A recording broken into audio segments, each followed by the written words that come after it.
नमस्कार, आपका स्वागत है हमारे YouTube चैनल सेंट्रल मिशन पर और मैं हूं दीपक मेहता। आज मैं आपको यहां पर एक बहुत ही होनहार बालक से मिलवाने वाला हूं। YouTube पर आप मुझे देख रहे हैं, इसे देख रहे हैं, पर YouTube को किस तरह से उपयोग करना है ये इस बालक को पता नहीं है, क्योंकि इसके पास कोई सेल फ़ोन नहीं है। किसी तरह की कोई भी सोशल मीडिया जनक सुविधाएं इस बालक को प्राप्त नहीं है, लेकिन ईश्वर ने इसको दिया है तो भरपूर टैलेंट और बहुत अच्छा दिमाग। बहुत सीधा बालक है। हम इससे आज बातें करते हैं। और सुरेश, बहुत स्वागत है तुम्हारा YouTube चैनल सेंट्रल मिशन पर। तुम्हें पता है कि मैं YouTube पर भी पढ़ाता हूँ, पता है आपको? नहीं पता।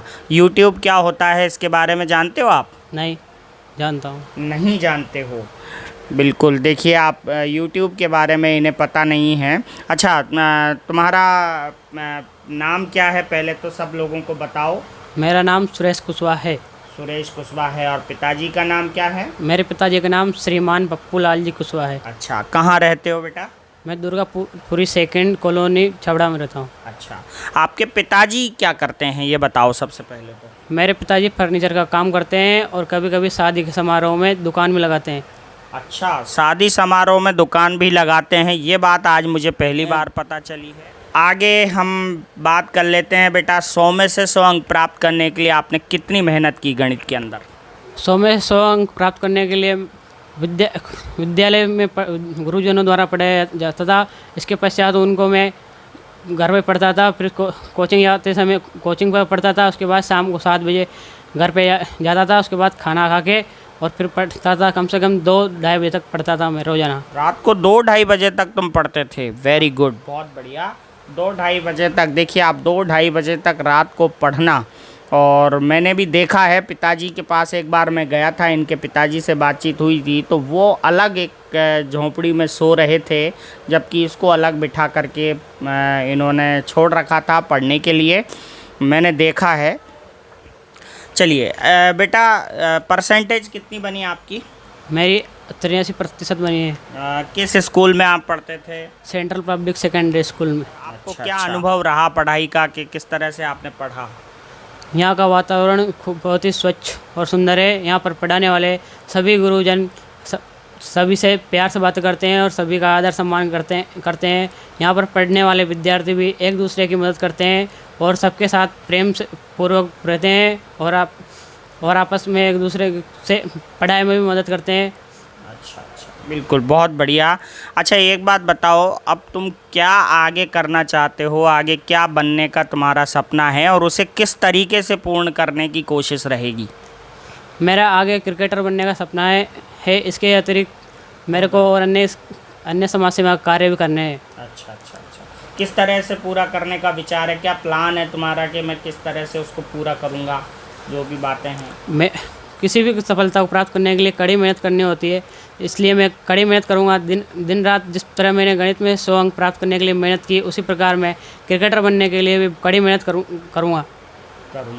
और पढ़ाई के क्षेत्र में आपको क्या करना है? मतलब एजुकेशन के क्षेत्र में आप जो अब 11वीं में चले गए हो, तो आप किस तरह से आगे बढ़ना चाहते हो? और बच्चों को मतलब ये बताओ कि तुम्हें मतलब एजुकेशन के अंदर क्या करना है? खेल में तो तुमने बता ही दिया है कि मुझे क्रिकेटर बनना है। क्रिकेटर के भी अलावा, क्योंकि पढ़ाई तो हमें करनी ही होगी, तो आप उस क्षेत्र में क्या करना चाहते हो? आगे की पढ़ाई में मेरे को इंजीनियर या वैज्ञानिक के रूप में बनना है। अच्छा, वेरी गुड। इंजीनियर या वैज्ञानिक के रूप में आप अपने आप को देख रहे हो, मतलब आपने प्लान ए और बी दोनों तैयार कर लिए हैं। खेल के क्षेत्र में अगर आप जाते हो और मेहनत करते हो तो आपको क्रिकेटर बनना है और यह आपका सपना है। और अगर आप एजुकेशन के क्षेत्र में तरक्की करना चाहते हो तो वैज्ञानिक या फिर इंजीनियर बनकर देश की सेवा करना चाहोगे। आप एक बात बताइए, आपकी जो सफलता अभी तक आपने प्राप्त की, इसका श्रेय आप किसको देना चाहते हैं? इसका श्रेय मैं अपने माता पिता के साथ साथ गुरुजनों एवं मेरे साथ पढ़ने वाले सहपाठियों ने भी मेरा बहुत साथ दिया, इसलिए मैं इसका सफलता का श्रेय इन सभी को देना चाहता हूँ। बहुत बहुत बधाई और श्रेय। देखिए, आप बालक ने सभी को, आसपास के वातावरण को तक श्रेय दिया है, चाहे वो उसके साथ पढ़ने वाले विद्यार्थी हों और माता पिता। बिल्कुल सही बात है, माता पिता का सहयोग, गुरुजनों का सहयोग और साथ में पढ़ने वाले बच्चों का भी सहयोग अगर नहीं होता है तो सफलता प्राप्त नहीं होती। अच्छा, एक बात और सुरेश, मैं तुमसे पूछना चाहूँगा कि आगे आने वाले तुम्हारे जो सहपाठी हैं, बच्चे हैं, जो दोस्त हैं तुम्हारे, छोटे हैं, जूनियर हैं, उनको तुम किस तरह से प्रेरित करना चाहोगे? क्योंकि ये माना गया है कि आगे जाने वाले को अनुभव होता है, पीछे जाने वाले को, पीछे जो उनके चलता है उनको रास्ता दिखाने का काम अग्रगामी लोग करते हैं। तो तुम उन्हें किस तरह से प्रेरित करना चाहोगे कि किस तरह से तुम्हारे तरह की सफलता वो प्राप्त कर पाएँ? प्यारे बच्चों, सभी के पास दिमाग तो एक समान होता है, लेकिन किसी के कम नंबर आते हैं और किसी के ज़्यादा। यह उनकी मेहनत पर निर्भर करता है। अगर हमें सफलता प्राप्त करनी है तो हमें दिन रात कड़ी लगन और मेहनत से उस सफलता को प्राप्त करने के लिए तैयारी करना चाहिए, तभी हम अपने लक्ष्य को प्राप्त करते हैं। और कोई भी बुद्धिमान नहीं होता, सिर्फ मेहनत ही बुद्धिमान होती है। Very good. और साथ ही साथ गुरुजनों का सहयोग भी ज़रूरी होता है, उनके साथ किस तरह से पेश आना चाहिए? गुरुजनों के साथ हमेशा विद्यालय जाते समय हमें उनके चरण स्पर्श करना चाहिए और विद्यालय से आते समय चरण स्पर्श करना चाहिए। इसके अतिरिक्त हमें कहीं पर रास्ते में ले गुरुजनों तो वहाँ पर भी उनका सम्मान करना चाहिए और हमेशा गुरुजनों के साथ प्रेम से व्यवहार करना चाहिए। बिल्कुल।